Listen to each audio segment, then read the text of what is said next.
ఈ 49వ గుడారాల పండుగకి కూడి వచ్చినటువంటి ప్రజలందరికీ నా హృదయపూర్వకమైనటువంటి వందనాలండి. అందరికి వందనాలు.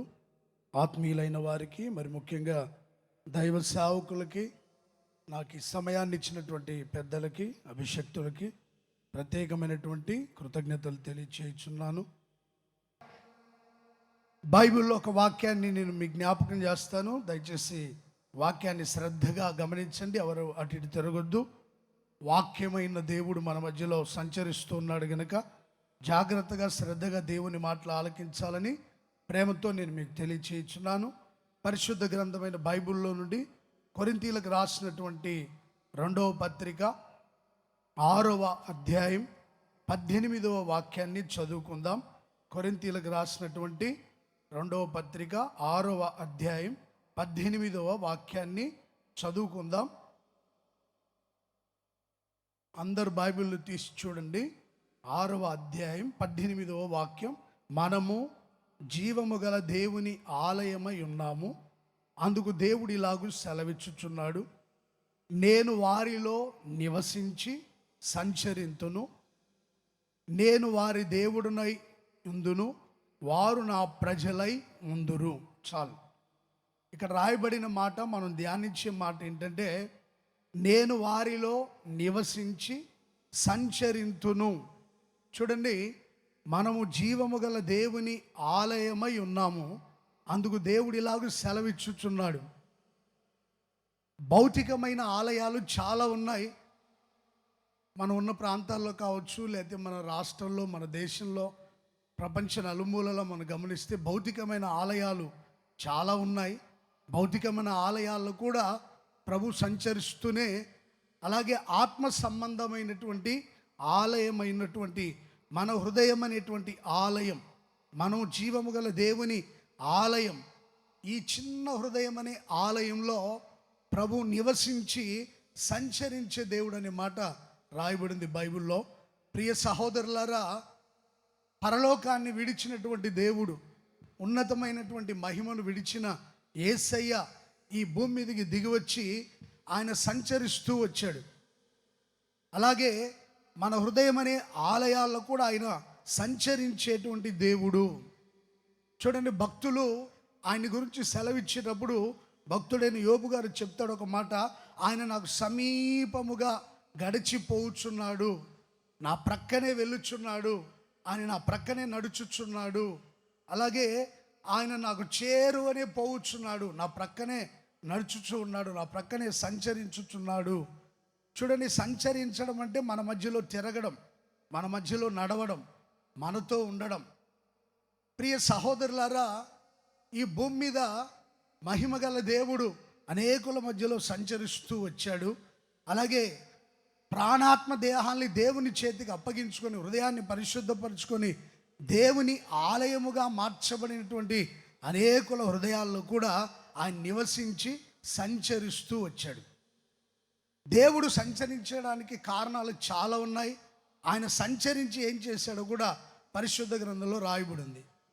అలాగే మనుషులు చాలామంది ఈ భూమి మీద విలువైన వాటిని సంపాదించేదానికి, విలువైన వాటిని వారు సొంతం చేసుకునేదానికి భూమి యొక్క అగాధ స్థలములలోకి వెళ్ళి అక్కడ సంచరించినట్టుగా పరిశుద్ధ గ్రంథంలో రాయబడి ఉంటుంది. యోబు గ్రంథం 28వ అధ్యాయం మొదటి 3 వాక్యాలు మనం గమనిస్తే, 3వ వాక్యంలో మనుషులు గాఢాంధకారములో, మరణాంధకారములో ఉండు రత్నములను వెదకుటకు భూమి అంతముల వరకు వెళ్ళి అక్కడ సంచరిస్తూ ఉన్నారు.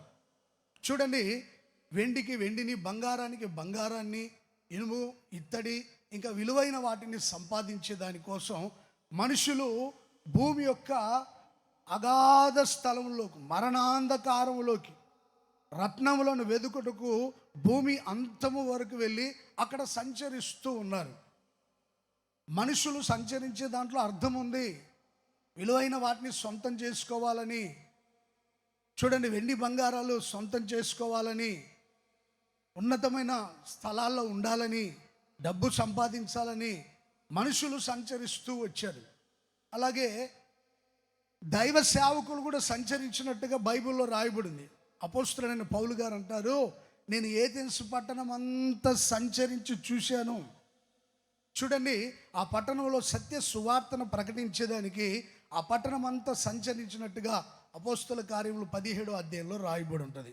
అలాగే భూమి దిగంతముల వరకు, భూమి దిగంతాల వరకు దైవ సేవకులు సత్య సువార్తని ప్రకటించుచు భూతలమంతా సంచరించినట్టుగా కూడా బైబిల్లో రాయబడింది. అపోస్తలులకు దేవుడు ఒక బాధ్యతనిచ్చాడు, భూదిగంతాల వరకు వెళ్ళి నా కొరకు సాక్షులుగా ఉండండి అని.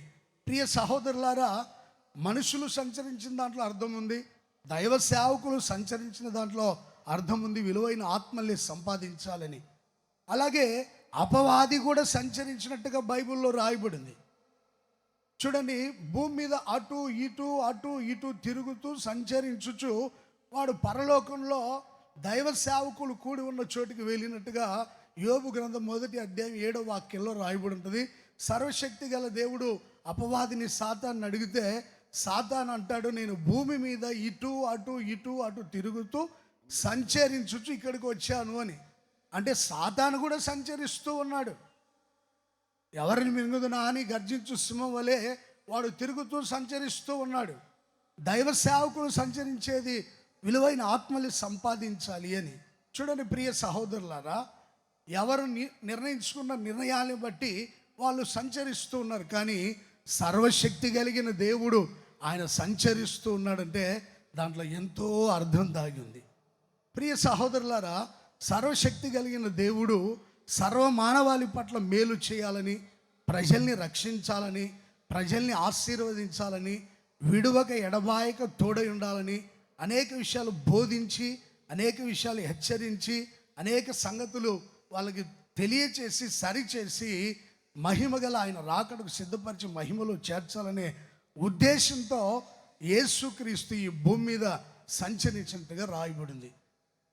ఇశ్రాయేలుతో 40 సంవత్సరాలు వారి మధ్యలో మేఘస్తంభముగా అగ్నిస్తంభముగా ఉండి వారి మధ్యలో సంచరించినట్లుగా కూడా బైబిల్లో రాయబడింది. పరలోకపు తండ్రిగా, పక్షిరాజుగా, ప్రధాన యాజకుడుగా, నాయకుడుగా, మహిమగల దేవుడుగా, ఇశ్రాయేలు మధ్యలో వారి అవసరాలు అక్కర్లు తీర్చేటువంటి దేవునిగా ఆయన సంచరించినట్టుగా కూడా బైబిల్లో రాయబడింది. ఆయన ఉద్దేశాలు వేరు, ఆయన ఆలోచనలు వేరు, మనం ఆరాధించే దేవుని తలంపులు వేరుగా ఉంటాయి.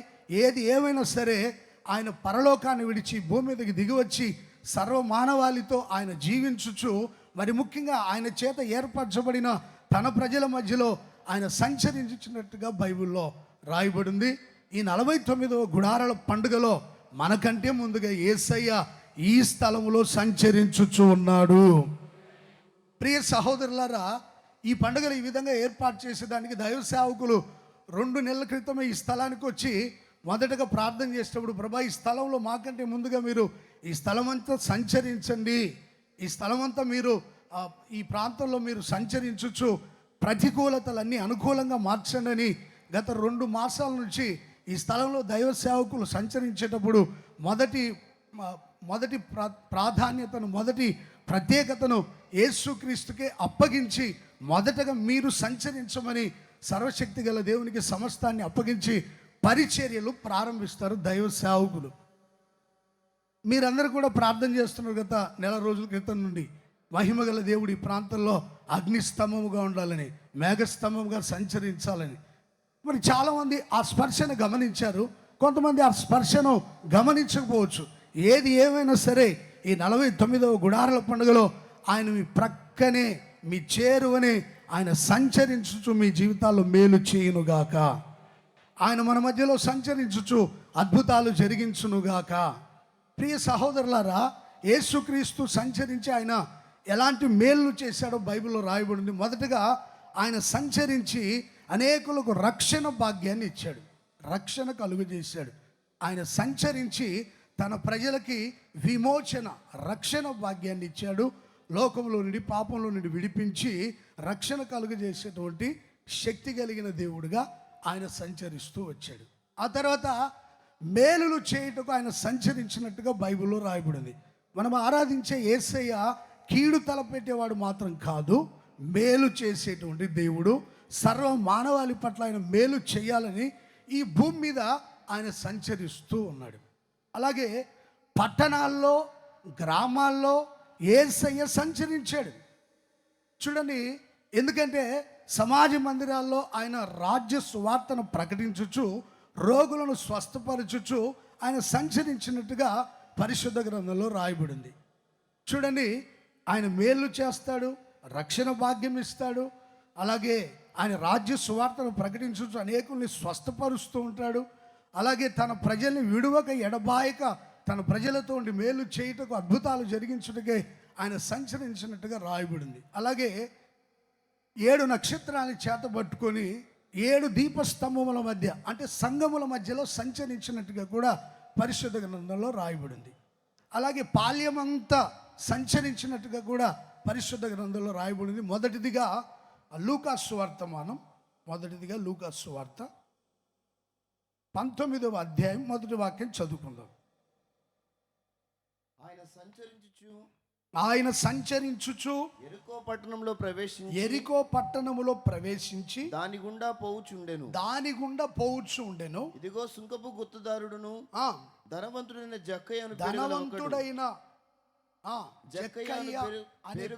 పేరుగల ఒకడు యేసు ఎవరో అని చూడగోరెను గాని పొట్టివాడైనందున జనులు గుంపు కూడినట వలన చూడలేకపోయాను. అప్పుడు యేసు ఆ త్రోవను రానయుండెను గనుక అతడు ముందుగా పరిగెత్తి ఆయనను చూచుటకే ఒక మేడి చెట్టెక్కెను. యేసు ఆ చోటుకు వచ్చినప్పుడు కనునెత్తి చూచి జక్కయ్య త్వరగా దిగు, నేడు నేను నీ ఇంట ఉండవలసిందని అతనితో చెప్పగా అతడు త్వరగా దిగి సంతోషముతో యేసయ్యను చేర్చుకొనెను. అందరూ అది చూచి ఈయన పాపి అయిన మనుషుని యొద్ద బస చేయుట వెళ్ళనని చాలా సనుక్కున్న. ఇక్కడ ఈ చరిత్ర అంతా మీ అందరికీ తెలుసు. చూడండి, ఆయన సంచరించుచు ఎరికో పట్టణానికి వెళ్ళాడు. ఎరికో అనే ప్రాంతానికి అర్థం ఏంటంటే సువాసన గల స్థలము అని, ఈత చెట్ల పట్టణము అని. అలాగే జక్కయ్య అనే పేరుకి అర్థం ఏంటంటే నిర్మలుడు అని అర్థం. ప్రియ సహోదరులారా, ఎరికో ప్రాంతంలో ఆయన సంచరించుచు ఎరికో ప్రాంతానికి వెళ్తే అక్కడ ధనవంతుడైన ఒక మనుషుడు, చూడండి, చాలా డబ్బు, ఆస్తి, సంపదలు ఉన్నాయి, కానీ తన జీవితంలో ఉండాల్సింది లేదు, నెమ్మది, సమాధానం లేదు. డబ్బు సమాధానాన్ని తీసుకొచ్చి పెట్టదు, నెమ్మదినివ్వదు, హృదయంలో ఆనందాన్ని కలుగు చేయదు. బాహ్యంగా ఆనందాన్ని ఇస్తుందేమో కానీ అంతరంగంలో సంతోషాన్ని ఇవ్వదు. ప్రియ సహోదరులారా, ధనవంతుడైన ఒక మనుషుడు యేసయ్యను చూడాలని ఆశ. ఎందుకంటే ఆయన అద్భుతాలు చేస్తున్న దేవుడని, ఆశ్చర్య కార్యాలు చేస్తున్న దేవుడని, గొప్ప కార్యాలు చేసే దేవుడని ఆయన విన్నాడు. అనేకుల జీవితాల్లో మేలు చేస్తున్న సంగతి గ్రహించాడు. ఇప్పుడు ఆయన్ని చూడాలనే ఆయన వచ్చేటువంటి ఆ స్థలానికి వెళ్తే ఆయన్ని యేసయ్యను చూసేదానికి అవకాశం లేకుండా పోయింది. పొట్టివాడైనందున జనుల మధ్యలో ఆయన్ని గుర్తించలేని స్థితి. అప్పుడు పరిగెత్తుకుంటూ వెళ్ళి ఒక మేడు చెట్టుకి కూర్చున్నాడు. ఈ రోజున నేను యేసయ్యని చూడాలి అంటే ఒక తీర్మానం. ధనవంతుడు పరిగెడుతూ ఉన్నాడు, అవకాశం కోసం ఎదురు చూశాడు, కుదరలేదు, పరిగెత్తుకుంటూ వెళ్ళి ఒక మేడు చెట్టుకి కూర్చున్నాడు. కొన్నిసార్లు ధనవంతులు, డబ్బు గలవాళ్ళు, శ్రీమంతులు పరిగెత్తలేరు, చెట్లెక్కి కూర్చోలేరు. ఆయన తన జీవితంలో నెమ్మది కావాలని, సమాధానం కావాలని, పరిపూర్ణమైన రక్షణ ఆనందాన్ని అనుభవించాలనే ఉద్దేశంతో పరిగెత్తుకుంటూ వెళ్ళాడు, ఒక చెట్టు ఎక్కి కూర్చున్నాడండి. యేసుక్రీస్తు అక్కడికి వచ్చి ఆ స్థలంలో నిలబడి, జక్కయ్య, నువ్వు త్వరగా చెట్టు దిగు, నేడు నీ ఇంట ఉండాలి. అతను యేసుక్రీస్తు ఎప్పుడైతే ఆయన పేరు చెప్పి పిలిచాడో త్వరగా దిగి సంతోషముగా యేసును చేర్చుకున్నాడట. బాధతో కాదు, దుఃఖంతో కాదు, అమ్మో నా ఇంటికి వస్తే నా బంధువులు, నా కులస్తులు, నా మతస్థులు ఏమనుకుంటారు, ఇవన్నీ అన్ని ప్రక్కన పెట్టేశాడు. సంతోషంతో యేసును చేర్చుకున్నాడు. బైబిల్లో ఆయన పేరుకి అర్థం ఏంటంటే నిర్మలుడు. కానీ మనుషులు పెట్టిన పేరేంటి? పాపిష్టుడైన మనుష్యుడు. వాళ్ళ దృష్టికి అలాగే కనబడ్డాడు. ఆయన చేసిన చేష్టలు, పనులు కావచ్చు, అది ఆయన్ని పాపి అని ముద్ర వేసి ఉండవచ్చు. ఆ సంగతి తనకు తెలుసు. కానీ జీవము గల దేవునికి నిర్మలుడు అనే సంగతి తెలుసు. ప్రియ సహోదరులారా, యేసుక్రీస్తును సంతోషంతో చేర్చుకున్నాడు. చూడండి, యేసుక్రీస్తును చూస్తున్నాడు. ఆయన రహస్య పాపాలన్నీ ఆయన ముఖంలో కనబడుతున్నట్టుగా ఉన్నాయి. వెంటనే యేసయ్యతో చెప్తున్నాడు, ప్రభువా, నేను సంపాదించింది అన్యాయంగా అక్రమంగా ఎవరి దగ్గర సంపాదించానో తిరిగి 4 రెట్లుగా వాళ్ళకి 4 అంతలకు ఇచ్చేస్తాను. అలాగే నేను సంపాదించిన ధనములో సగము పేదవారికి ఇచ్చేస్తానయ్యా, నీవు నాకుంటే చాలు బాబు. మారు మనసు. యేసు ప్రభు ఏమీ చేయలేదు. ఆయన ముఖంలో ఈయన రహస్య పాపాలు కనబడినట్టుగా ఉన్నాయి. తన పాపాలన్నీ ఒప్పుకున్నాడు. మారు మనసు పొందడం. నేను అన్యాయంగా అక్రమంగా సంపాదించాను, తిరిగి 4 అంతలకు ఇచ్చేస్తాను. అదే మారు మనసు. చాలా డబ్బు ఉంది, అది పేదలకు ఖర్చు పెడతాను, అదే తన మనసు మార్చుకోవడం. ఇంతకుముందు డబ్బే శాశ్వతం అనుకున్నాడు, సుఖభోగాలే శాశ్వతం అనుకున్నాడు, డబ్బు సంపాదించే పనిలో సంచరిస్తూనే ఉన్నాడు.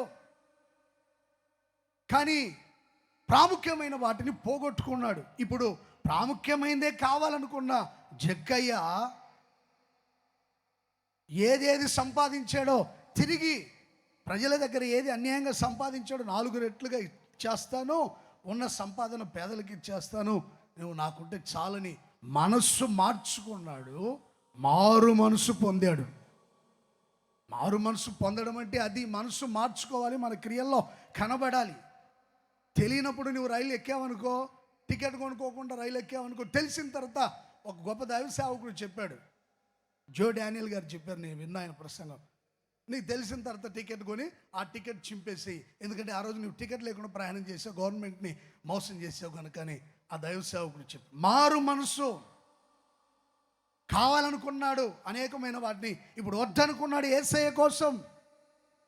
మనసు మార్చుకోవాలి, రక్షణ ఆనందాన్ని అనుభవించాలంటే యేసుక్రీస్తు వెంటనే చెప్పాడు, ఇతని ఇంటికి రక్షణ వచ్చి ఉన్నది, ఇతడు అబ్రహాము కుమారుడే అనే మాట 19వ అధ్యాయం 9వ వాక్యం చదువుతారా? అందుకు యేసు, ఇతడును అబ్రహాము కుమారుడే, ఇతడు అబ్రహాము కుమారుడే, ఎందుకనగా నేడు ఇంటికి రక్షణ, నేడు ఈ ఇంటికి రక్షణ వచ్చింది. రక్షణ భాగ్యం కావాలనుకున్నాడు, హృదయంలో రక్షణ ఆనందం కావాలనుకున్నాడు. దేవుడిచ్చే ఆశీర్వాదంలో ప్రథమమైంది రక్షణ. దావీదు అంటాడు, నీవు ఇచ్చిన రక్షణను బట్టే నేను సంతోషిస్తున్నా, అదే నువ్వు నాకు ఇచ్చిన ఆశీర్వాదం ప్రభువా. ఈ లోకంలో వెండి బంగారాలు కాదు, నువ్వు నాకు ఇచ్చిన రక్షణ ఆనందం, నువ్వు నాకు ఇచ్చిన సంతోషం, అదే నాకు ఇచ్చిన ఒక గొప్ప భాగ్యం, అదే నాకు ఇచ్చిన ఆశీర్వాదం. ఈ లోకంలో చాలామంది సంపాదించవచ్చు, రక్షణ భాగ్యాన్ని సంపాదించుకున్నారా? మనస్సు మార్చుకున్నారా? ప్రియ సహోదరులారా, డబ్బు వెండి బంగారాలు శాశ్వతం కాదు, అవి ఈ లోకానికే పరిమితం. మనం పరలోకాన్ని సంపాదించుకోవాలంటే మనస్సు మార్చుకొని రక్షణ పొంది బాప్తిస్మం పొందాలి. నమ్మి బాప్తిస్మం పొందిన వాడు రక్షింపబడతాడు. నమ్మని వానికి శిక్ష కావాలన్నా రక్షణ కావాలన్నా? ఇది మంచి తరుణం, ఈ గుడారాల పండుగ. నువ్వు శిక్షణ తప్పించుకోవాలంటే మనస్సు మార్చుకో, రక్షణ పొందు, బాప్తిస్మం పొందు, నిజ దేవుడైన యేసయ్యని హృదయంలో స్థిరపరచుకో. ఏది ప్రాముఖ్యమైంది, ఏది ముఖ్యమైంది, ఏది అవసరం లేదో గ్రహించుకోవాలి మనుషులు. పేతురు గారు ప్రకటించేటప్పుడు మారు మనసు పొంది బాప్తిస్మం తీసుకోండి, మూర్ఖులకి ఈ తరం వారికి వేరై రక్షణ పొందండి, అప్పుడు మీరు పరిశుద్ధాత్మ అనే వరాన్ని పొంది ఆనందిస్తారు, దేవుని సన్నిధిలో మీరు స్తుతిస్తారు. మూర్ఖులతోనే కలిసి జీవిస్తున్నావా? మూర్ఖులైన ప్రజల మధ్యలోనే సంచరిస్తున్నావా? విడుదల పొందవా? ప్రియ సహోదరి సహోదరుడా, ఇదే మిక్కిలి అనుకూల సమయం, ఇదే రక్షణ భాగ్యం. నీవు రక్షణ పొందకపోతే నిన్ను రక్షించాలనే నా దేవుడు 2 నెలల క్రితముగా ఈ స్థలములో ఆయన సంచరిస్తూనే ఉన్నాడు. ఈ రోజును కూడా ఆయన సంచరిస్తూనే ఉన్నాడు. మనసు మార్చుకో, రక్షణ ఆనందాన్ని పొందుకొని ఇక నుండి తిరిగి వెళ్ళాలని దేవుని వాక్యం సెలవిస్తుంది. ఈరోజే దేవుడు నీకు ఇచ్చిన మంచి తరుణం. ఇదే మిక్కిలి అనుకూల సమయం, ఇదే రక్షణ దినం. ఈరోజు నీది, రేపు నీది కాకపోవచ్చు. రక్షకుడైన యేసయ్యని హృదయంలో స్థిరపరచుకోండి. విశ్వసించండి యేసయ్యను. ఆయన్ని మీ హృదయంలో స్థిరపరచుకొని దేవుడిచ్చేటువంటి గొప్ప రక్షణను పొందుకోవాలని దేవుని వాక్యం సెలవిస్తుంది. ప్రియ సహోదరులారా, యోహాన్ గారు అరణ్యంలో ఒక శబ్దం అనే మాట రాయబడింది. ప్రభు త్రోవలు సరళం చేస్తున్నాడు. వంకర మార్గాల్ని సరిచేయండి, మీరు రక్షణను కనులారా చూస్తారు. గరుకైన మార్గాల్ని పదునైన మార్గాలుగా చేయండి. వంకర త్రోవలు ఉంటే సరి చేసుకోండి. హృదయాల్ని గుండెల్ని కఠినంగా మార్చుకుంటే మెత్తని మాంసపు హృదయాలుగా మార్చుకోండి. మీరు రక్షణ ఆనందాన్ని పొందుకోండి. యేసుక్రీస్తు సర్వ మానవాళిని రక్షించాలని ఈ లోకానికి దిగి వచ్చాడు. అందుకని ఆ జక్కయ్యను రక్షించిన తర్వాత నశించిన దాన్ని వెదకి రక్షించుటకే మనుష్య కుమారుడి లోకానికి ఆయన ముఖ్యమైన ఉద్దేశం ప్రజల్ని రక్షించాలనే ఉద్దేశంతోనే యేసయ్య వచ్చాడు. ఈ గుడారాల పండుగ కూడా అనేకులు రక్షణ పొంది ప్రభు రాజ్య వారసులుగా మార్చబడాలనే ఉద్దేశంతోనే దైవ సేవకులు ఏర్పాటు చేశారు. మరి ముఖ్యంగా ఈ మినిస్ట్రీస్ ఫౌండర్ అయిన దైవజనులైన యేసన్న గారు ఈ పరిశుద్ధాత్మతో నింపబడి ఈ గుడారాల పండుగల్ని ఏర్పాటు చేశారు. దేవుని సన్నిధికి వచ్చి అనేకులు వాక్యం విని రక్షణ పొందుతారనే ఉద్దేశంతోనే దైవజనులు ఈ పండుగల్ని ఈ విధంగా ఏర్పాటు చేశారు. ప్రియ సహోదరులారా, ఏదో సంపాదించాలి, ఏదో సాధించాలి, ఏదో గొప్పోళ్ళైపోవాలని కాదు. ముఖ్యమైన ఉద్దేశం ఏంటంటే విలువైన ఆత్మల్ని రక్షించి ప్రభు రాకడకు సిద్ధపరచాలని. Praise the lord. దైవ సేవకులు మొట్టమొదట నాకు ప్రార్థన చేసి సంఘానికి పంపించేటప్పుడు, నిన్ను సంఘానికి పంపిస్తున్నాను ఎందుకో తెలుసా, నీవు అనేకులకు వాక్యాన్ని ప్రకటించి అనేకుల్ని రక్షించి ఆయన రాజ్య వారసులుగా మారుస్తామని వేల మందికి వాక్యాన్ని ప్రకటించి అనేకులను దేవుని రాజ్యం వైపు త్రిప్పమని చెప్పాడు. నేను రన్నింగ్ టీంలో తిరుగుతున్నప్పుడు గుడార్ల పండుగలు అయిన తర్వాత యేసన్న గారు పిలిచి ప్రార్థన చేసి ఒక గొప్ప సేవకుని దగ్గర పంపిస్తున్న నేర్చుకొని అనేకుల్ని రక్షించని చెప్పారు. ఈ రోజున మీ మధ్యలో నిలబడి వాక్యాన్ని బోధిస్తుంటే దైవజనులైన యేసన్న గారి మాటలు నాకు గుర్తొచ్చాయి. ప్రియ సహోదరులారా, ప్రతి దైవ సేవకుడు గుండెల్లో ఉన్నటువంటి ఆశ ఏంటంటే ప్రజలు రక్షింపబడాలి అని. యేసయ్య సంచరిస్తున్నాడు. మీ కుటుంబాల్లో రక్షణ లేని వారందరికీ ఆయన రక్షణ భాగ్యం దయచేయునుగాక. సిలువను గూర్చిన వార్త నశించే వారికి వెర్రితనంగా ఉండొచ్చు. రక్షింపబడే ప్రతి ఒక్కరికి అది దేవుని శక్తి అయి ఉన్నది. నువ్వు బాప్తిసం పొంది తిరిగి వెళ్ళుచుండగానే దైవ శక్తి నిన్ను కమ్ముకొనుగాక, దైవ శక్తి నిన్ను బలపరచునుగాక, దైవ శక్తి నిన్ను అద్భుతంగా నడిపించి నీ పేరుని జీవ గ్రంథంలో లిఖించేటట్టుగా పరిశుద్ధాత్ముడు నీకు సహాయం చేయునుగాక. ప్రియ సహోదరులారా, దేవుని శక్తిని పొంది తిరిగి వెళ్ళాలి ప్రతి ఒక్కరూ. శిలువను గూర్చిన వార్త, పునరుద్ధానాన్ని గూర్చిన వార్త మనందరికీ శక్తిని ఇవ్వబోతుంది. అందరూ దేవుని శక్తిని పొందండి. నశించే వారికి వెర్రితనం, రక్షింపబడే మనందరికీ దైవ శక్తి. ఆత్మలకి రక్షణనిచ్చాడు. జక్కయ్య కుటుంబాన్ని అబ్రహాము సంతతిలో చేర్చాడు. అబ్రహాముకి ఇచ్చిన ఆశీర్వాదాలు యేసుక్రీస్తు ద్వారా మనం పొందాలని జక్కయ్యని అబ్రహాము సంతతిలో చేర్చాడు. ప్రియ సహోదరులారా, రక్షింపబడిన మనం మన పితరుడైన అబ్రహాము సంతతిలో చేర్చబడ్డాం. అబ్రహాము నమ్మిన దేవుడా అని పాట పాడారు కదండి దైవజనులు. ఎందుకో తెలుసా? అబ్రహాముకి ఇచ్చిన ప్రతి ఆశీర్వాదం అన్ని జనులైన మనల్ని స్వజనులుగా చేసి యేసుక్రీస్తు ద్వారా ఆ ఆశీర్వాదాలు పొందాలని, రక్షింపబడే ప్రతి ఒక్కరికి శక్తినిచ్చి ఆత్మనిచ్చి, అలాగే అబ్రహాముకి ఇచ్చిన ప్రతి ఆశీర్వాదం యేసుక్రీస్తు ద్వారా మనం పొందాలని ఆయన మనల్ని రక్షించుటకే ఈ ప్రాంతంలో ఆయన సంచరించుచు ఉన్నాడు. నమ్మిన వాళ్ళు గట్టిగా చెప్దామా ఆమేనని? అనేకుల్ని రక్షించునుగాక, అనేకుల్ని రాజ్య వారసులుగా మార్చునుగాక. రక్షింపబడే వారికి ఆత్మశక్తిని, సంతోషమును, పరిశుద్ధాత్మని, మన పితరులకు ఇచ్చిన ప్రతి ఆశీర్వాదం పొందుటకు ప్రభు సహాయం చేయునుగాక. రెండోదిగా ఆయన సంచరించుచు ఏం చేశాడంటే మేలులు చేస్తూ వచ్చాడు. అపోస్తుల కార్యములు 10వ అధ్యాయం, అపోస్తుల కార్యములు 10వ అధ్యాయం, అందరు బైబిల్ తీసి చూడండి.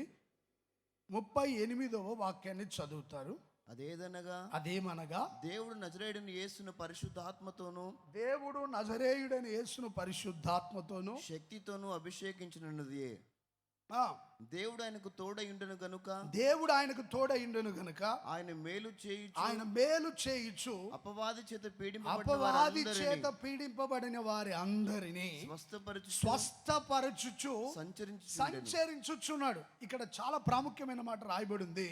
అదేంటంటే మేలు చేయుచు సంచరించాడు. యేసుక్రీస్తుని పరిశుద్ధాత్ముడు పునరుద్ధాన శక్తితో లేపాడు. ఆయనకి తోడుగా ఉన్నాడు. యేసుక్రీస్తు సంచరించుచు అపవాది చేత పీడించబడిన వారందరినీ స్వస్థపరచుచు మేలు చేయుచు సంచరించాడు. నా ప్రభువైన యేసయ్య ఈ 49 గుడారుల పండుగలో వచ్చిన వారందరికీ మేలు చేయునుగాక.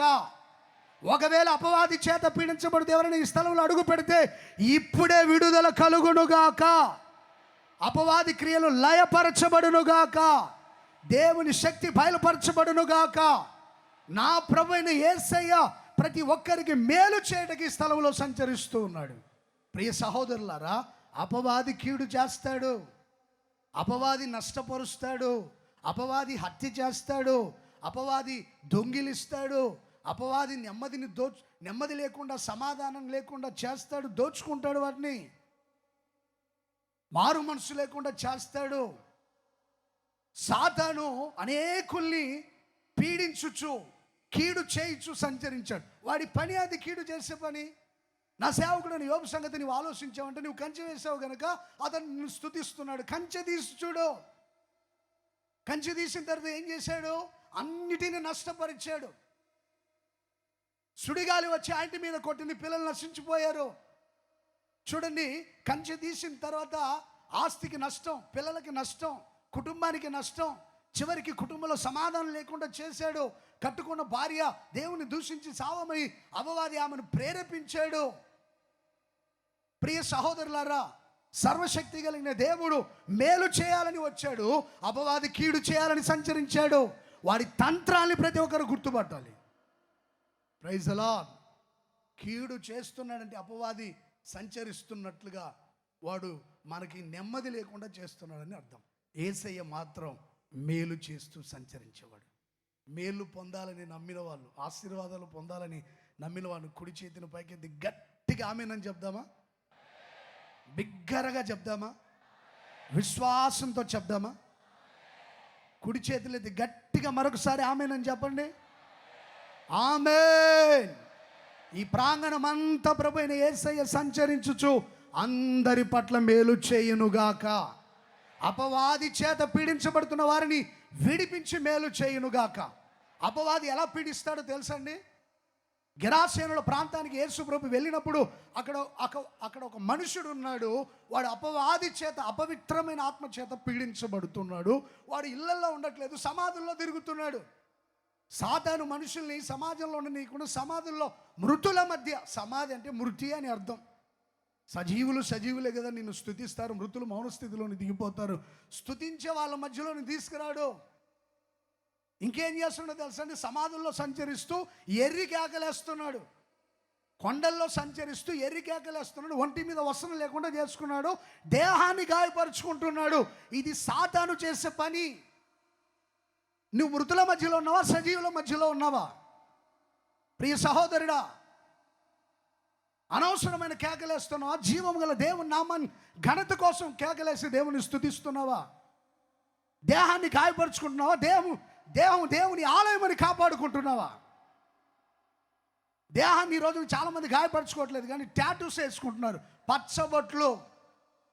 లేవియాకాండం 19:28 వాక్యంలో రాయబడింది, సచ్చిన వాని కోసం మీ దేహాన్ని చీల్చుకోవద్దు, పచ్చబొట్లు పొడిపించుకోవద్దని. దేవుడు నీకు ఇచ్చిన ఆలయం దేహం. పచ్చబొట్లు పొడిపించుకుంటున్నావా? మనసు మార్చుకో.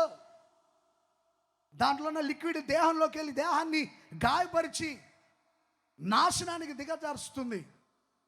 ఫ్యాషన్ అనుకోవద్దు. దేవుడిచ్చిన వస్త్రాలతో దేహాన్ని కప్పుకోవాలి, కానీ విప్పుకొని తిరగొద్దు. మరి ముఖ్యంగా యవనస్తుల గురించి నేను దేవుని వాక్యం ద్వారా సెలవిస్తున్నా. దేహం దేవుడిచ్చిన ఆలయం. దేహాన్ని జాగ్రత్తగా కాపాడుకోవాలి, దేహాన్ని గాయపరచుకోవద్దు. కేకలు దేవుని సన్నిధిలో వేయి. అనవసరమైన చోట కాదు కేకలు వేయాల్సింది. ఎక్కడేస్తున్నావు కేకలు? ఎక్కడ నివాసం నీ నివాసం సజీవుల మధ్యలోనూ మృతుల మధ్యలోన. సాతాను పీడిస్తే ఒక మనిషిని ఇలా ఉంటుంది. మీరు ఆ సంగతులు మార్కు సువార్త 5వ అధ్యాయం ఆ సంగతులు 1వ వాక్యం నుండి 15వ వాక్యం వరకు తర్వాత చదువుకోండి.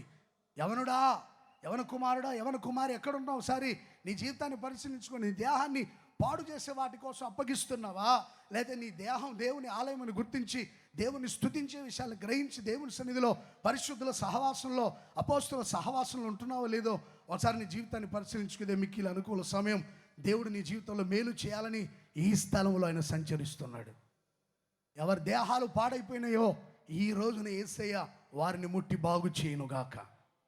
అపవిత్రమైన ఆత్మల నుండి విడిపించునుగాక, దురాత్మల నుండి విడిపించునుగాక. ఎప్పుడైతే యేసు ప్రభుని ఆ వ్యక్తి చూశాడో, యేసు ప్రభుని ఎప్పుడైతే గమనించాడో ఎర్రి కేకలేశాడు. యేసు ప్రభు అడిగాడు, ఎవరు నువ్వని? సేన అంటే మేము అనేకులం, ఒకరం కాదయ్యా.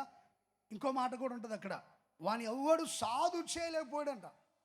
ఆ మాట 5వ అధ్యాయంలో వాడు సమాధులలో వాసము చేసేటి 4వ వాక్యంలో ఉంటుంది. సమాధుల్లో వాసం చేస్తూ వచ్చాడు. సంఖ్యలతోనైనను ఎవడును వాని బంధించలేకపోయారు. పలుమారు వాని కాళ్ళకును చేతులకు సంఖ్యలు వేసి బంధించినను వాడు ఆ సంఖ్యలు తెంపి కాళ్ళ సంఖ్యలు దుత్తినీలుగా చేశాడు. ఎవడును వాన్ని సాధు చేయలే. యవనస్తులు ఈ రోజు చాలా మంది ఎవరు సాధు చేయలేకపోతున్నారు. ప్రియ సహోదరులారా, నీ పిల్లలు నీ మాట వినగలుగుతున్నారా? కొన్నిసార్లు దైవ సేవకుల మాట వినరు. వాళ్ళకి నచ్చదు ఆ మంచి మాటలు, వాళ్ళకి రుచించడం ఎక్కువ. సాధు చేయలేని స్థితిలో ఉండొచ్చు మీరు. మీ పిల్లల్ని దేవుడు వారికి ఈ రోజున ఉపదేశం చేసి వారి సంఖ్యలని కట్లని తెంచివేసి వారికి గొప్ప విడుదల దయచేయునుగాక. ఎవరెవరు పిల్లలు మీరు సాధు చేయలేకపోతున్నారో, ఈ గుడారాల పండుగకు వచ్చారు కదండి, మీరు ఇక్కడ ఉండగానే యేసయ్య అక్కడికి వెళ్ళి వారి పట్ల మేలు చేసి వారిని విడిపించబోతున్నాడు. Praise the lord. ఒకవేళ మీ పిల్లలు దేవుని సన్నిధికి రాలేక వాళ్ళు ఉద్యోగాలను, వ్యాపారంలో, చదువుల నిమిత్తం ఒకవేళ దేవుని సన్నిధికి దూరంగా ఉన్నారేమో, వాళ్ళని నువ్వు సాధు చేయలేని స్థితిలో ఉంటే యేసయ్య వారిని బాగు చేసి మేలు చేసి వారిని సాధు చేయునుగాక, వారి సంఖ్యలను తెంచునుగాక. వస్త్రహీనుడుగా ఉన్న వ్యక్తి స్వస్థచిత్తుడై 15వ వాక్యం మీరు తర్వాత చదువుకోండి. స్వస్థచిత్తుడై వస్త్రములు ధరించి యేసు పాదాల దగ్గర కూర్చున్నాడు. చప్పట్లు కొడదామా గట్టిగా? అది ఆయన చేసే మేలు. ఈ గుడారాల పండుగ ద్వారా యవనస్తులైన బిడ్డల జీవితంలో మేలు చేసి ఆయన పిల్లలుగా మార్చునుగాక. అపవాది చేత పీడించబడుతున్న వారికి మేలు చేయునుగాక. అలాగే లూకాసు వర్తమానంలో మరొక మాట రాయబడి ఉంటుంది. 13వ అధ్యాయం 10వ వాక్యం 13:10. విశ్రాంతి దినమున ఆయన ఒక సమాజ మందిరంలో బోధించినప్పుడు, విశ్రాంతి దినమున ఆయన ఒక సమాజ మందిరంలో బోధించినప్పుడు 18 ఏళ్ల నుండి బలహీనపరచు దెయ్యము పట్టిన ఒక స్త్రీ, 18 ఏళ్ల నుంచి బలహీనపరచు దయ్యము పట్టిన ఒక స్త్రీ అచ్చట ఉండేను. ఆమె నడుము వంగిపోయి ఎంత మాత్రము చక్కగా నిలవబడలేని స్థితిలో ఉన్నది. యేసు ఆమెను చూసి రమ్మని పిలిచి అమ్మా నీ బలహీనత నుండి విడుదల పొంది ఉన్నావని ఆమెతో చెప్పాను. ఆమె మీద చేతులు ఆమె మీద చేతులు ఉంచగానే ఆమె చక్కగా లేచి నిలవబడి. గమనించండి, యేసుక్రీస్తు వాక్యం బోధిస్తున్నాడు కానీ ఆయన కన్నులు ఆ స్థలంలో ఉన్న వాళ్ళందరి మీద సంచరిస్తూనే ఉన్నాయి. ఆయన కన్ను దృష్టి మొత్తం గమనిస్తూనే ఉన్నాడు. బలహీనపరచు ఒక దురాత్మ చేత పీడించబడుతున్న ఒక స్త్రీ 18 ఏళ్ళ నుంచి ఆమె చాలా ఇబ్బంది పడుతుంది. నిలబడాలనుకుంటుంది కానీ నిలబడలేకపోతుంది. యేసుక్రీస్తు దృష్టి ఆమె మీదే ఉంది. అమ్మా అని ఆమెను పిలిచి ఆమె తల మీద చేతులుంచి ఆమె బలహీనత నుంచి విడుదల పొందాలని గద్దించినప్పుడు ఆమెను పట్టి పీడిస్తున్న రోగం, ఆ వ్యాధి, ఆ దురాత్మ ఆమెను విడిచిపోయింది. ఆమె చక్కగా లేచి నిలబడింది. ఒకవేళ ఇక్కడ ఎవరెవరు ఏ రోగాలతో, ఏ వ్యాధులతో, ఏ బలహీనతలతో వచ్చారో యేసుక్రీస్తు సంచరిస్తున్న దేవుడు గనుక ఆయన చేతులు మీ తలల మీద ఉంచి మిమ్మల్ని బాగు చేయునుగాక. అయ్యో నేను వాళ్ళతో ప్రార్థన చేయించుకోలేదు, వీళ్ళతో ప్రార్థన చేయించుకోలేదు, వాళ్ళు గెలవలేదు, వీళ్ళు గెలవలేదు అని నువ్వేం కంగారు పడద్దు. సంచరిస్తున్న యేసయ్య తన చేతిని నీ తల మీద ఉంచి నిన్ను బాగు చేయునుగాక, స్వస్థపరచునుగాక. ప్రియ సహోదరులారా, సర్వశక్తి గల దేవుడు మేలు చేస్తూ సంచరిస్తాడు. అలాగే మార్కు సువార్త 9వ అధ్యాయం 22వ వాక్యంలో ఇంకో మాట రాయబడి ఉంటుంది. మూగ చెవిటి దయ్యం పట్టినటువంటి ఒక వ్యక్తి, ఒక ఒక ఒక బాలుడు మూగ చెవిటి దయ్యం పట్టి పీడించబడుతున్నాడు. యేసు దగ్గరికి తీసుకొని వచ్చినప్పుడు వీన్ని పట్టి పీడిస్తున్న రోగం ఎంతకాలం నుంచి ఏంటంటే అడిగితే ఆ తండ్రి చెప్పాడు, అయ్యా వీళ్ళకి ఒక బలహీనత పట్టి పీడిస్తూ ఉంది, అది వచ్చి వీన్ని పీడించినప్పుడల్లా నీళ్ళల్లో నిప్పుల్లో నెమ్మది లేకుండా చేస్తుంది బాబు, నీళ్ళలో పడేస్తుంది, నిప్పుల్లో పడేస్తుంది. యేసుక్రీస్తు గుర్తించి, ఏ మూగమైన చెవిటి దయ్యమా, వాడికి 2 దయ్యాలు ఉన్నాయి, ఒకటి మూగది, ఒకటి చెవిటి దయ్యం. చూడండి, పిల్లలు కొన్నిసార్లు మూగల్లాగా ప్రవర్తిస్తారు, కొన్నిసార్లు చెవిటోల్లాగా ప్రవర్తిస్తారు. ఇంట్లో పని చేయమంటే చేయరు. చూడండి, ఏ పని వినబడనట్టుగా మాట్లాడినట్టుగా ఉంటారు. అదొక దురాత్మ. గద్దించండి. యేసు ప్రభు గద్దించాడు, మూగమైన చెవిటి దయ్యమా అని.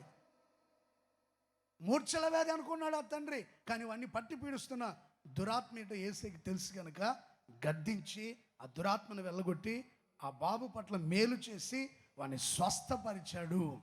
ప్రియ సహోదరులారా, ఈ 49వ గుడారాల పండుగలో సంచరించుచున్న యేసయ్య అందరి పట్ల మేలు చేయునుగాక, అందరి పట్ల అద్భుతాలు జరిగించునుగాక. మూడవదిగా మత్తయి సువార్త 9వ అధ్యాయం 35వ వాక్యంలో ఒక మాట రాయబడి ఉంటుంది. 9వ అధ్యాయం 35వ వాక్యం త్వరగా చదవండి. యేసు వారి సమాజ మందిరములలో బోధించుచు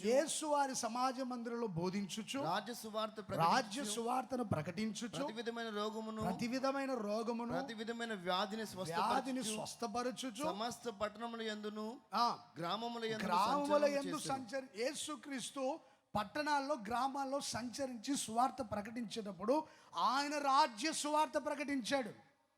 యేసయ్యకు ఒక రాజ్యం ఉందని ప్రజలకు తెలియజేశాడు. నా తండ్రి ఈ భూమి పుట్టినప్పటి నుంచి ఒక రాజ్యాన్ని మీకోసం సిద్ధపరుస్తున్నాడని, ఆయన తన పని ముగించుకోవాలని, ఆయన వచ్చిన పని ఏంటో గ్రహించిన యేసయ్య ప్రతిరోజు ప్రతి ప్రాంతంలో గ్రామాల్లో పట్టణాల్లో సంచరించుచు రాజ్య సువార్త ప్రకటించాడు. దైవజనులైన యేసన్న గారు ఈ గ్రామంలో మొదటగా అడుగుపెట్టి ఈ ప్రాంతాల్లో చుట్టుపక్కల గ్రామాల్లో కాళ్ళకు చెప్పులు లేకుండా అనేక ప్రాంతాలు తిరిగి ఈ గ్రామాల్లో ఆయన సువార్త ప్రకటించాడు, రాజ్య సువార్త ప్రకటించాడు, సిలువను గూర్చిన వార్త ప్రకటించాడు, పునరుద్ధానాన్ని గూర్చిన వార్త ప్రకటించాడు. వచ్చిన ఉద్దేశాన్ని గ్రహించి వేలాది మంది ప్రజల్ని రక్షించాడు. దేవుని రాజ్యం కోసం అనేకుల్ని రక్షించి అనేకుల్ని దేవుని సన్నిధికి త్రిప్పగలిగాడు. ప్రియ సహోదరులారా, యేసుక్రీస్తు సంచరించుచు సమాజ మందిరాల్లో ఆయన రాజ్య సువార్త ప్రకటించాడు. యేసయ్యకు ఒక రాజ్యం ఉంది, అది మహిమ కలిగిన రాజ్యం. యేసయ్యకు ఒక రాజ్యం ఉంది, అది సమాధానకరమైన రాజ్యం. యేసయ్యకు ఒక రాజ్యం ఉంది, అది స్తుతి ఆరాధన జరిగేటువంటి ఒక ప్రత్యేకమైన స్థలం. యేసయ్యకు ఒక రాజ్యం ఉంది, 24 పెద్దలు తమ కిరీటాన్ని నేల మీద పెట్టి సాగిలపడి ఆయన పాదాల మీద ఆయన్ని ఆరాధించేటువంటి ఒక రాజ్యం ఉందని ఆయన బోధిస్తూ వచ్చాడు. ప్రియ సహోదరులారా, అనేకమైన ఉపమానాలు వారికి తెలియచేసి పరలోక రాజ్యం మంచి చేపలను పట్టిన వలవలే ఉందని, పరలోక రాజ్యం ఒక మంచి పొలంలో దాచబడిన ధననిధిని పోలిందని అనేక విషయాలు బోధిస్తూ వచ్చాడు. యేసయ్యకు ఒక రాజ్యం ఉంది. ఈ గుడారాల పండుగలో దైవ సేవకులు ఆయన రాజ్య సువార్త ప్రకటిస్తున్నారు. మనం ఈ లోకంలో కన్ను మూసిన వెంటనే పరలోకంలో కళ్ళు తెరవాలని. ప్రియ సహోదరులారా, ఆయన స్వస్థపరచుచు రాజ్య సువార్త ప్రకటిస్తూ వచ్చాడు. ఈ 4 దినముల పాటు గుడారాల పండుగలో పాలు పొందిన ప్రతి ఒక్కరూ భూమి పుట్టినప్పటి నుండి మన కోసం సిద్ధపరిచిన రాజ్యాన్ని ప్రతి ఒక్కరు స్వతంత్రించుకోవాలని దేవుడు దైవ సేవకుల ద్వారా ఆయన రాజ్య సువార్తను ప్రకటిస్తూ వచ్చాడు. అందరూ అంతటా మారు మనసు పొంది పరలోక రాజ్య వారసులుగా మార్చబడాలని దేవుడు మన కోసం ఒక పట్టణాన్ని కడుతున్నాడు. ఒక పట్టణం సిద్ధపరచబడుతుంది, అది పరలోకం నుండి భూమి మీదకి దిగి వస్తుంది. ప్రజలందరూ ఆయన రాజ్యంలో ప్రవేశించుదురుగాక. 4వదిగా ప్రకటన గ్రంథం 2వ అధ్యాయం 1వ వాక్యం త్వరగా చదవండి, సమయం అయిపోయింది. త్వరగా. ఎఫెసులో ఉన్న సంఘపు దూతకి ఇలాగు వ్రాయుము, 7 నక్షత్రములు తన కుడి చేత పట్టుకొని 7 దీప స్తంభముల మధ్య సంచరించు వాడు చెప్పు సంగతులు ఏమనగా, నీ క్రియలను నీ కష్టమును నీ సహనమును. చాలు. ఇక్కడ 7 సంఘాల గురించి రాసినప్పుడు అన్ని సంఘాలలో మెప్పు, ఆ సంఘాల్లో ఉన్న మెప్పును గురించి తెలియపరుస్తాడు. రెండోదిగా ఆ సంఘంలో ఉన్న బలహీనతలు ఏంటో తెలియపరుస్తాడు. మూడోదిగా ఏం చేస్తే బాగవుతుందో హెచ్చరిస్తాడు. నాలుగోదిగా సంఘానికి కలిగే ప్రతిఫలం ఏంటో చెప్తాడు. అన్ని సంఘాల్లో ఈ మాటలు ఉంటాయి. 7 సంఘముల మధ్య సంచరించుచున్నటువంటి జీవము గల దేవుడు ప్రతి సంఘములో ఆయన సంచరించునుగాక. ఎందుకు సంచరిస్తాడో తెలుసా? మొదటగా మెప్పు, నువ్వు చాలా కష్టపడ్డావు, నీకు చాలా సహనం ఉంది, చాలా ఓర్పు ఉంది, నువ్వు చాలా మంచివాడవు, భక్తిహీనులు సహించలేవు, అపోస్తులు కాని వాళ్ళు అపోస్తులు అంటే అసలు వాళ్ళని ఏమాత్రం సహించవని మొదటగా మెప్పులు. తర్వాత చేసిన తప్పులు చెప్తాడు.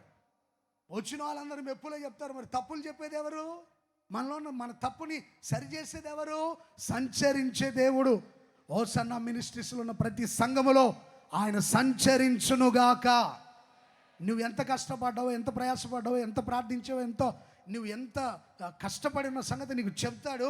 ఆ తర్వాత నీ తప్పులేంటో చెప్తాడు. ఆ తర్వాత ఎలా సరి చేసుకోవాలో చెప్తాడు. సరి చేసుకున్న నీకు పరలోకంలో ఆయన ఏమి దాచిపెట్టాడో చెప్తాడు. పరలోకంలో ప్రతి ఒక్కరు జీవవృక్ష ఫలములు భుజించుదురుగాక, పరలోకంలో మరుగైన మన్నాను భుజించదుముగాక, పరలోకంలో మనకి తెల్లని వస్త్రాలు దయచేయునుగాక, పరలోకంలో మనకి క్రొత్త పేరు పెట్టి మనల్ని ఆయన క్రొత్త పేరుతో పిలుచునుగాక, ఆయన మనల్ని ఒక స్తంభముగా చేయునుగాక, పరలోకంలో అనేక ఆశీర్వాదాలు మనకిస్తాడనే మాట రాయబడింది. ప్రియ సహోదరులారా, ఈ గుడారాల పండుగలో 7 దీపస్తంభముల మధ్య సంచరించుచున్న పునరుద్ధానుడు, శక్తి గల దేవుడు, మహిమ కలిగిన దేవుడు, సౌందర్యపూర్ణుడైన యేసు అందరినీ ఆయనలో పరిశుద్ధత కలుగజేసి, ఆయనలో ఉన్నటువంటి సంపూర్ణ పరిశుద్ధత కలుగజేసి, తప్పుల్ని సరిచేసి, హెచ్చరించి, మారు మనసు పొందమని, దీపాలను వెలిగించుకోమని, వస్త్రాలు ధరించుకోమని, సరైన మార్గంలో నడవమని హెచ్చరించి, సరిచేసి పరలోకంలో గొప్ప ప్రతిఫలం ఇవ్వాలని ఆయన సంచరించుచూ ఉన్నాడు. ఈ 49వ గుడారాల పండుగలో ఆయన సంచరించి నిన్ను మెచ్చుకున్న దేవుడు. ఆయన నీ తప్పులు, నా తప్పులు, మనందరి తప్పులు సరిచేయునుగాక. మనందరిని సరిచేసి పరిశుద్ధపరిచి పరలోకంలో మన కోసం గొప్ప ప్రతిఫలము దయచేయునుగాక. చివరిగా దేవుడు మనతో సంచరించాలంటే పాల్యాన్ని పరిశుద్ధపరచుకోండి అనే మాట ద్వితీయోపదేశకాండం 23వ అధ్యాయం 14వ వాక్యంలో మాట రాయబడుతుంది. నేను ముగించబోతున్నా. ద్వితీయోపదేశకాండం 23వ అధ్యాయం 14వ వాక్యం త్వరగా చదవండి. నీ దేవుడని యెహోవాను విడిపించుటకును, నీ దేవుడని యెహోవాను నిన్ను విడిపించుటకును, శత్రువులను నీకు అప్పగించుటకు, శత్రువులను అప్పగించుటకు, నీ పాలెములో సంచరించుచుండును గనుక ఆయన నీలో అసహ్యమైనది ఏది అయినను చూచి నిన్ను విడవకుండునట్లు నీ పాల్యము పరిశుద్ధముగా ఉండవలెను. ఎవరైతే పరిశుద్ధులుగా పవిత్రులుగా జీవిస్తారో, హృదయమే కాదు మనం సంచరించే పాల్యం. ఈ గుడారాల పండుగ ఈ పాల్యమంతా పరిశుభ్రంగా ఉండాలని పరిచారకులు పరిచర్య చేస్తున్నారు. అలాగే మన హృదయం అనే పాల్యం, ఈ హృదయాన్ని కూడా ఎప్పుడు మనం పరిశుద్ధంగా ఉంచుకుంటే దేవుడు మన హృదయంలో సంచరిస్తాడు, మనల్ని విడువక ఎడబాయక కాపాడుతాడు, శత్రువులందరినీ అప్పగించునుగాక, పాదములకు పాదపీఠంగా మార్చునుగాక. ఒకవేళ ఈ పరిచర్యకి కానీ, సేవకి కానీ, సేవకులకి కానీ, ఆత్మీయులకి కానీ ఎవరైనా విరోధంగా ప్రవర్తిస్తుంటే శత్రువులందరినీ మీ పాదములకు, మన పాదములకు పాదపీఠంగా మార్చి మనల్ని విడువక ఎడబాయ్ ప్రభు రాకడ దినం వరకు మిమ్మల్ని, మీ పిల్లల్ని, మీ కుటుంబాల్ని, పరిచర్యని, సేవకుల్ని అందరిని విడువక కాపాడునుగాక. దైవ సేవకులారా ధైర్యంగా ఉండండి, విశ్వాసులారా ధైర్యంగా ఉండండి, ఆత్మీయులారా ధైర్యంగా ఉండండి. మన హృదయం అనే పాల్యం సరి చేసుకొని పరిశుద్ధపరచుకున్నప్పుడు మన దేవుడు మన పాల్యంలో, మన హృదయంలో, మన సంఘంలో, మన మధ్యలో సంచరిస్తూ ఉంటాడు. విడువక ఎడబాయక కాపాడి పరలోక రాజ్య వారసులుగా మార్చునుగాక. దేవుడు మన మధ్యలో సంచరించునుగాక. ఈ ఆశీర్వాదాలని మీ మీద, మీ పిల్లల మీద, మీ కుటుంబాల మీద, మన సంఘాల మీద, మనందరి మీద కుమ్మరించి ఆశీర్వదించి విడువక ఎడబాయిక పరలోక రాజ్యానికి వారసులుగా మార్చునుగాక. దేవుడు కొద్ది మాటలు మీ వినికిడిలో స్థిరపరిచి నెరవేర్చునుగాక.